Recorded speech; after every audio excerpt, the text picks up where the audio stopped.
There is no they. They told you there were they.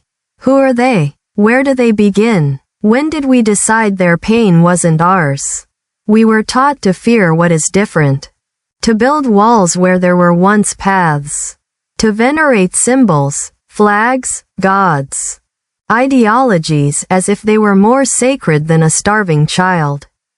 But tell me, when was the last time you saw someone hungry ask about your religion? Or a bleeding wound ask for your passport? We are all born crying. We all need water, bread, affection. We all tremble before death. We all dream of a safe place. Your heart beats like the one you call the enemy. Your tears have the same salt as theirs. Your laughter, the same universal echo. There are no those people over there.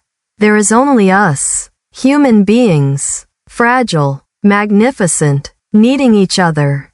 Borders are lines on a map. The gods, paths to the same destiny. Flags, scraps of cloth waving in the wind. But you are flesh, bone, soul, and you belong to everyone. The next time you think of them, breathe. And remember, they don't exist. Only we exist. And that changes everything.